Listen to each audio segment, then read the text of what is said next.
Oh, yep. Yep. It's good to be back.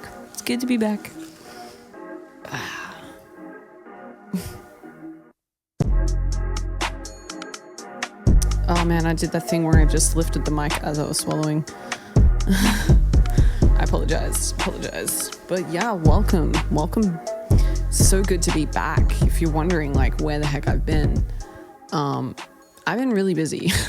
Like this year has just been so nuts, and I was, starting to just do some reflection because, my day's sort of wrapping up and it's the end of the year. So I'm like, starting to like wind things down the best I can at least. And I just started reflecting on this year and was getting like really introspective and all that sort of stuff. And I was like, you know what?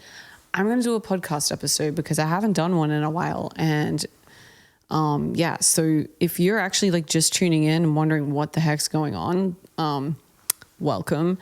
This is the Differently podcast. This is a podcast for artists and creatives that are purpose driven and you want to do things differently. And so it's just crazy to me because this concept, how it is now, like how you see differently now, is how I've always envisioned it. I just started it as a podcast. It was just a place where I could just share my thoughts, share my experiences on the music industry and being an artist and how to navigate it.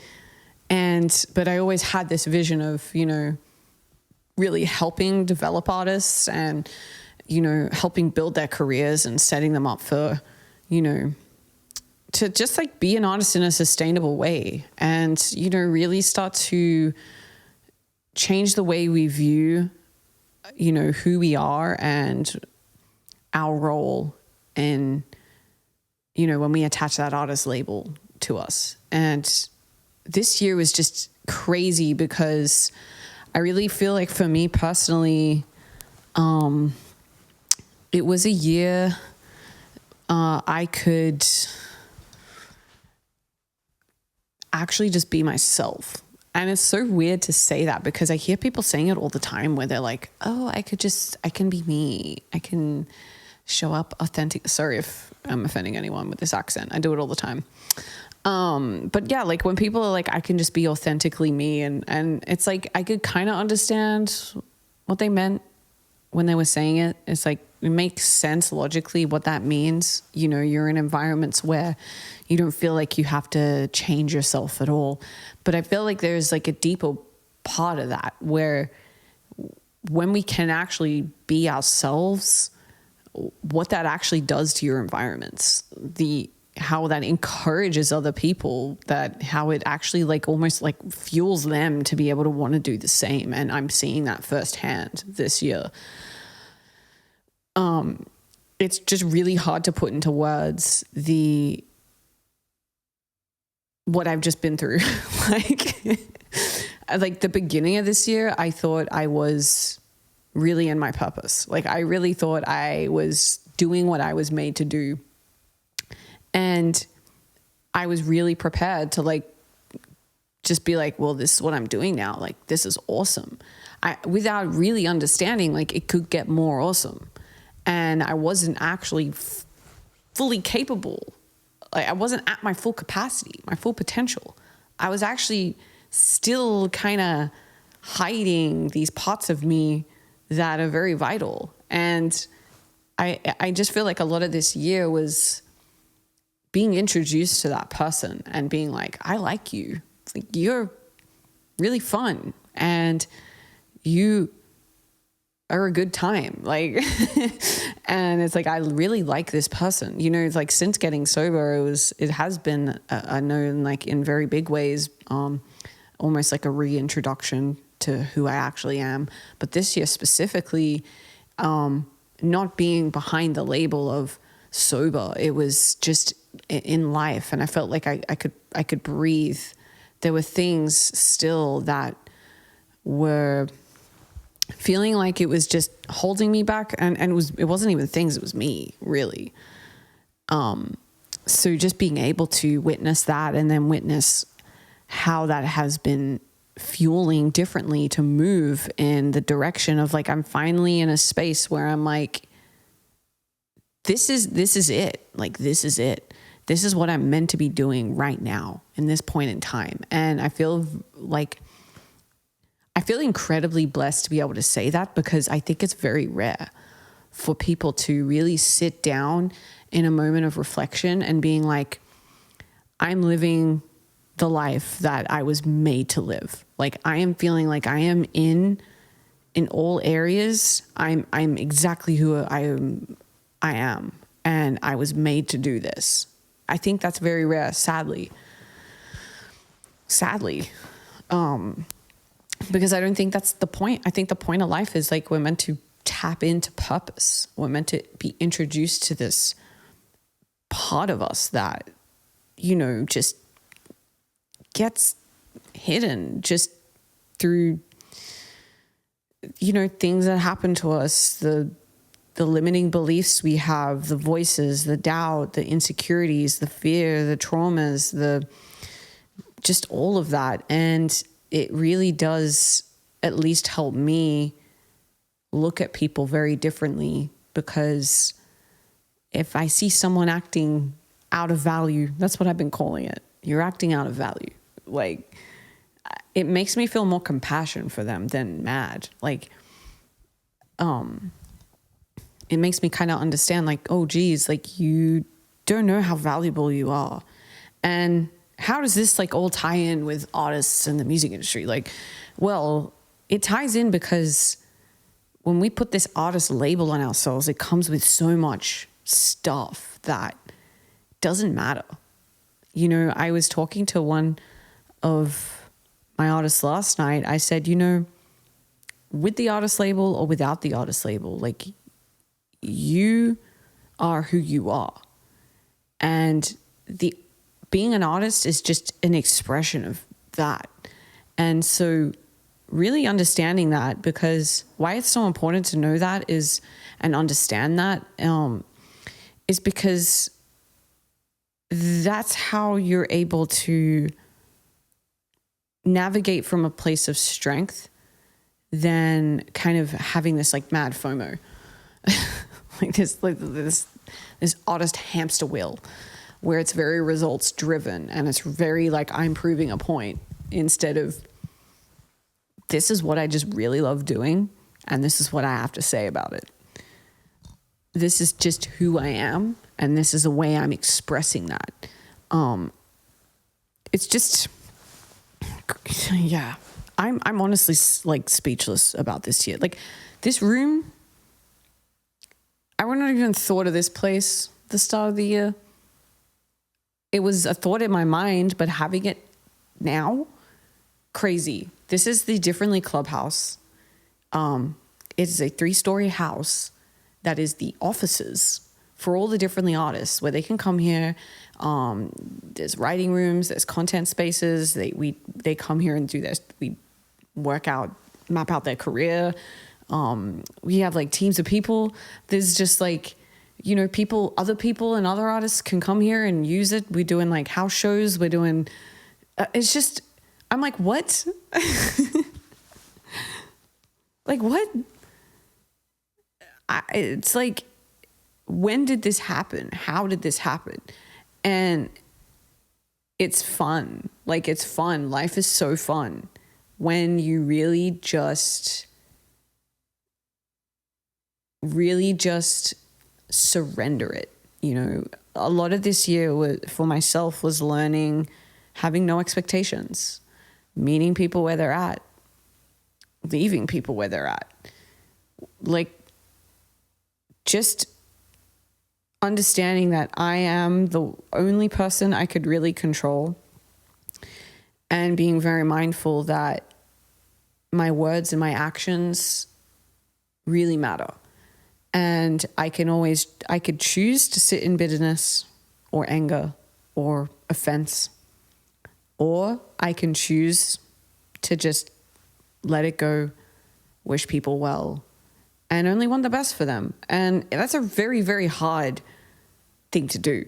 Like, I'm not sitting here being like, I've cracked the code, but I do feel like some part of me feels unlocked, right? but yeah, I'm just like, I'm so incredibly lucky. I couldn't even ask for a better roster of artists. Like, they're the best people, the most kind, genuine, insanely talented group of people. And I'm so excited to be working with them. We have 7 on roster. I'm already looking at ways to expand and grow because I'm having the time of my life. Like, I can't sit still. I'm like, how do we get more? Like, I'm like, how can we do this thing? Teams of people, like, just everybody. And we're all in this together. We're all aligned, we all want a community that, one, actually has everyone's back, and we're all aiming for the same thing. Like, I want to see the music industry be healthy. For one, I don't care how much money it's making. I don't care how much money artists are making and how big we can grow it as like a brand and a conglomerate. I want to make sure, like, we're all healthy and we're all actually enjoying life. Because, like, what's the point of all that if we're all overworked, underpaid, undervalued, and are exploited? What's the point of all that? Like, to me, there are just things where I'm like, why are we putting up with this still?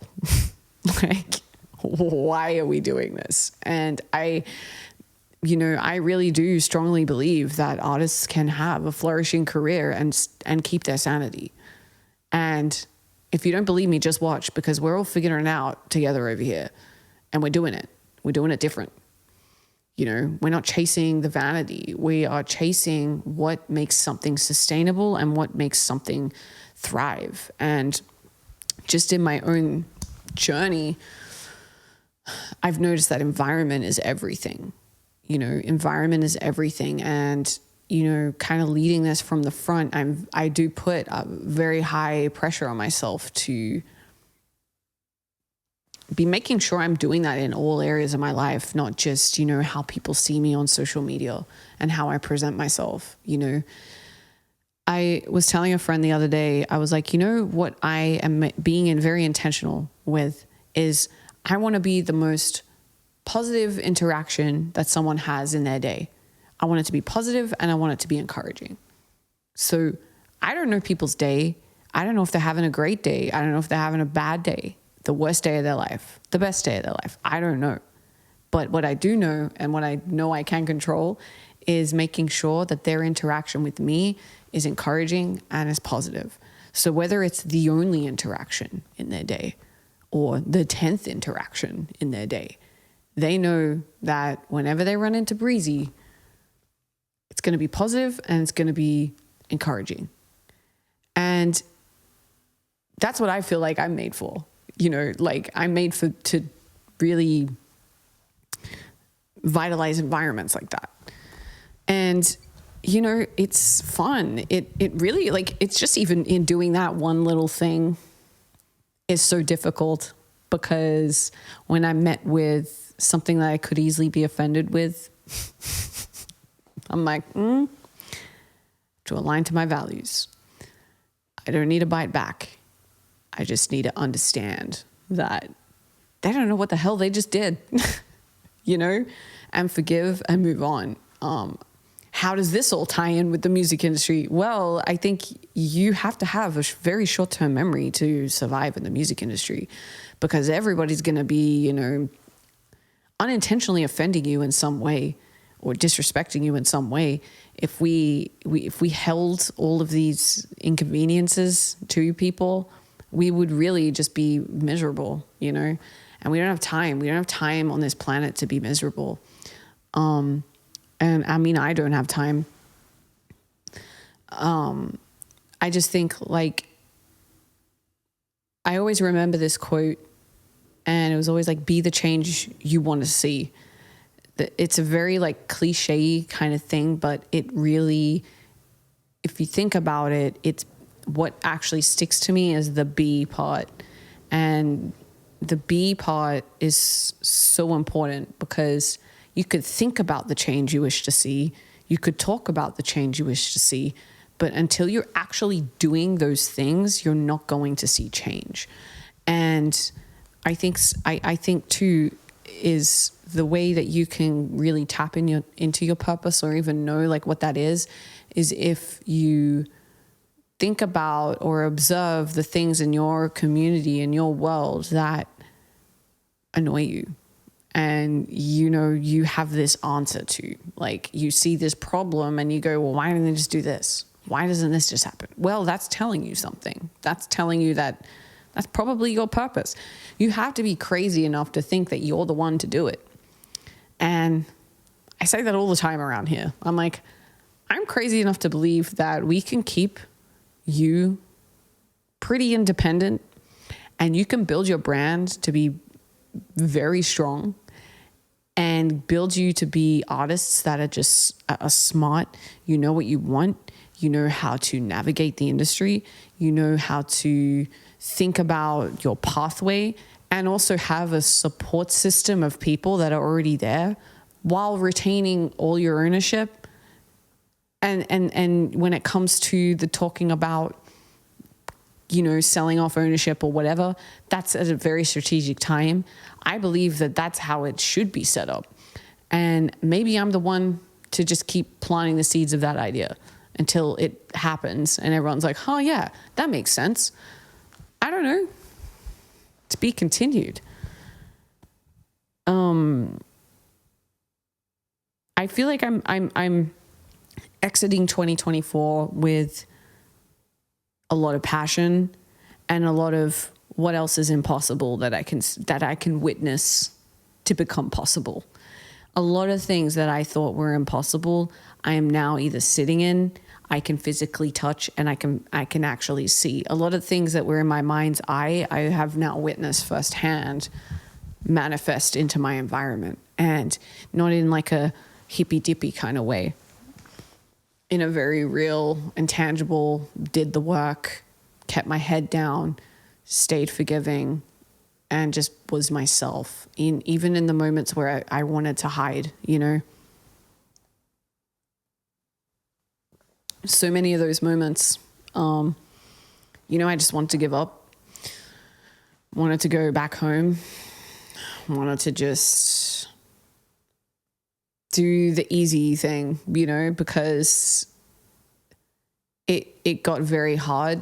There was a lot that went down that could just like break a person, really. A lot of betrayals, a lot of things of like, this is what I think it is, and it's not. But would I change any of it? Hell no. Because if all those things didn't happen, I wouldn't be sitting here right now with a fire under my ass. And really, I'm witnessing all of these artists really start to come into their own. And to me, that is the most successful thing that could happen all year. I don't care that we're like not this giant conglomerate. Like, we will be one day, 100% will be. I mean, I've got ambitions too, but I also know what to focus on and what really matters. And that is creating environments where an artist can truly, truly feel like they can be themselves and show up. And that's just what's going to help them really understand they have something to say and it's important. Because everyone has something to say and it's important. We're all made very uniquely, and it's also meant to be very impactful to our environments. And I just feel very grateful that I could witness that and kind of live that out, to now I have a deeper understanding of what that truly means. It's kind of like one of those things where it's like, once you see it, you can't unsee it. There's just like so many things in my life where it's like, I can't backtrack because it's just like, I'm sorry. Like, I can't agree with those mindsets anymore. I can't agree with that victim mentality. I can't agree with this starving artist and only is exploited and can never make a buck. Like, I just can't agree with it. There's just so many things where it's like, I can't agree with it because I've shown otherwise. I've seen otherwise. It's been proven otherwise. And I'd be a fool if I could see the counter and just still believe, you know, those old mindsets. You know, that's just like the best way that I can explain it. So I'm excited. I'm excited to continue these podcasts, like definitely going into next year. I'm going to get like each of the artists on for sure. We can start with that. And then I'd also like to, you know, interview there's a lot of cool things happening in Nashville that I'd like to really shine a light on. So just other creatives, other people that are doing development with other artists, other managers or coaches or whatever, like whatever it is, I want to interview them all. I want to shine so much light on Nashville right now. One, because I really love it here. And two, because there's just like a lot of good things happening here. And I am excited to just take you all on the journey, and hopefully like this brought like a lot of value to you. This was just kind of me unpacking my year and things that I've learned.